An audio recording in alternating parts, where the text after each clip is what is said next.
नमस्कार, परीक्षा पॉइंट में आपका स्वागत है।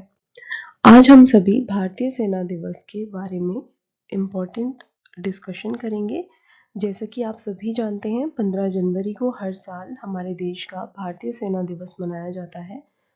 तो इससे संबंधित जितने भी इम्पोर्टेंट टॉपिक्स हैं, उन पर हम डिस्कशन करेंगे। तो देखते हैं, 15 जनवरी को के.एम. करियप्पा, जो कि भारत के सबसे पहले फील्ड मार्शल थे, वो इस पद पर विराजमान हुए। इसी खुशी में भारतीय सेना दिवस मनाया जाता है और इस दिन को हम इंडियन आर्मी डे के नाम से भी जानते हैं। हर साल ही इसका आयोजन दिल्ली में किया जाता है। आगे हम पढ़ेंगे कि किस तरह से इसका आयोजन अब अन्य शहरों में भी, भारत के दूसरे राज्यों में भी किया जा रहा है। तो इस दिन जो थल सेना के सेनाध्यक्ष होते हैं और भारतीय सेना के चीफ ऑफ डिफेंस स्टाफ होते हैं, वो थल सेना परेड पर सलामी देते हैं। हमारा फोर्थ पॉइंट है कि इस बार जो सेना दिवस सेलिब्रेट किया जाएगा, वो हमारा 76वां सेना दिवस होगा। स्वतंत्रता के बाद से ही इसका आयोजन हर साल किया जाता है, जो कि दिल्ली के करियप्पा परेड ग्राउंड पर आयोजित किया जाता है। लेकिन पिछले वर्ष यानी 2023 से पहली बार ऐसा हुआ है कि दिल्ली के बाहर इसका आयोजन किया गया। तो पिछले वर्ष इसका आयोजन बेंगलोर में किया गया था और इस वर्ष भी दिल्ली के बाहर ही यानी लखनऊ में भारतीय सेना दिवस का आयोजन किया जाएगा। अब हम जानेंगे कि हर साल 15 जनवरी को ही क्यों ये दिवस मनाया जाता है।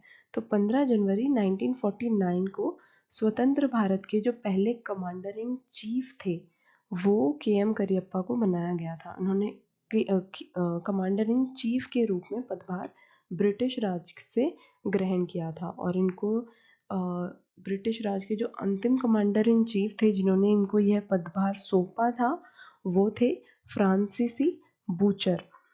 और भारत के अन्य प्रमुख में 200 साल के अंग्रेजी राज में पहली बार ऐसा हुआ था कि किसी भी भारतीय को इतना बड़ा सैन्य पद प्रदान किया गया। भारत के लिए यह क्षण बहुत ही इम्पोर्टेंट था और आज भी ये उतना ही महत्व रखता है, जिसके कारण ये हर साल एक उत्सव की तरह मनाया जाता है। तो अब हम जानेंगे कि संस्करण कौन सा है ये। जैसा कि आपको पता ही है कि इस बार ये भारत का 76वां भारतीय सेना दिवस होगा। पिछले साल भी इसका आयोजन किया गया था और ऐसा पहली बार हो रहा है कि दिल्ली से बाहर इसका आयोजन किया जा रहा है।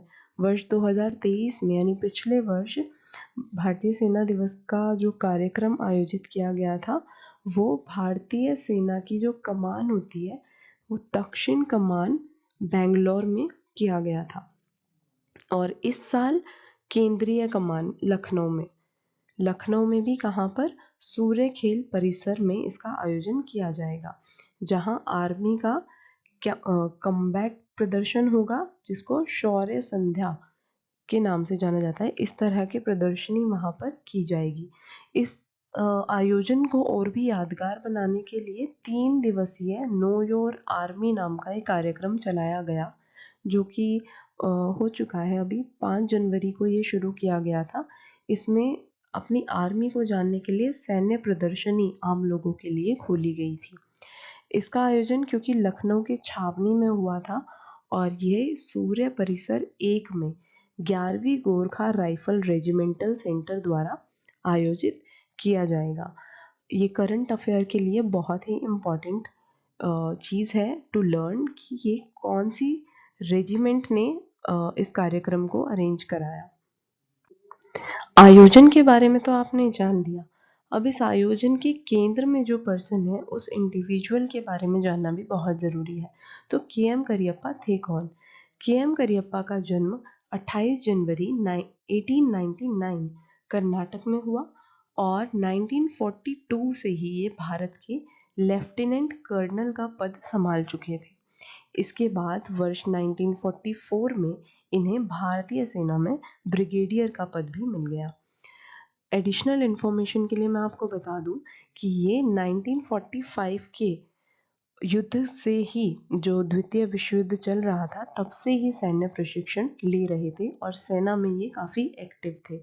तो के.एम. करियप्पा ने लेफ्टिनेंट कर्नल का पद जब ग्रहण किया तो इन्होंने यहाँ एक नारा दिया, जय हिंद, जिसका अर्थ होता है भारत की जय हो।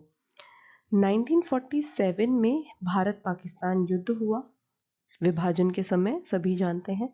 और इस युद्ध में भारतीय सेना का नेतृत्व किसने किया? के.एम. करियप्पा ने। लेह, जब विभाजन के बाद बहुत सारे रजवाड़ों का भारत में विलय किया जा रहा था, उस समय लेह नाम की इस जगह का भारत में विलय के लिए के.एम. करियप्पा की बहुत ही ज़्यादा इम्पॉर्टेंट भूमिका रही। करियप्पा जी का नाम कुछ अंग्रेज़ों के द्वारा प्रोनाउंसिएशन में उनको दिक्कत होती थी, तो उनको कीपर के नाम से पुकारा जाता था।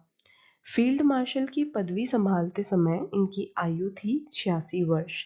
इन्होंने 1953 में देश की सेना से रिटायरमेंट ली और 1993 में 94 वर्ष के जब ये हुए तब इनका निधन हुआ। अब थोड़ा भारतीय सेना का इतिहास भी जानना यहाँ पर बहुत इम्पोर्टेंट है कि भारतीय सेना का गठन 1776 में कोलकाता में किसके द्वारा किया गया? ईस्ट इंडिया कंपनी द्वारा किया गया। अब क्योंकि ईस्ट इंडिया कंपनी ने इसका गठन किया था तो उस समय में इसका नाम ब्रिटिश भारतीय सेना था और स्वतंत्रता के बाद इसका नाम हो गया भारतीय सेना। वर्तमान में भारतीय सेना विश्व की तीसरी सबसे बड़ी सेना है और यहाँ पहले स्थान पर आप अमेरिका को देख सकते हैं और दूसरे स्थान पर आपको मिलेगा चीन। भारत की जो तीनों सेनाओं के कमांडर हैं वर्तमान में, वो भारत के राष्ट्रपति होते हैं और इस समय भारत के राष्ट्रपति कमेंट सेक्शन में ज़रूर बताना। नो योर आर्मी, अपनी आर्मी के बारे में थोड़ा जानना भी बहुत ज़रूरी है। तो भारतीय सेना में रैंक कितनी होती है? फील्ड मार्शल, ये पूरी हायरार्की के अकॉर्डिंग है, जो आपके लिए जानना बहुत इंपॉर्टेंट है। एग्जाम्स में तो नहीं आता, बट कॉम्पिटिटिव एग्जाम्स की अगर आप प्रिपरेशन कर रहे हैं तो आपको थोड़ी बहुत जानकारी होनी चाहिए। Lieutenant general, major general, brigadier, colonel, lieutenant colonel, major, captain और लेफ्टिनेंट। तो इसमें सबसे बड़ी रैंक है फील्ड मार्शल और ये हायरार्की वाइज है ऊपर से नीचे। इसमें सबसे बड़ी है फील्ड मार्शल, उसके बाद जनरल एंड आगे आपको पता ही है।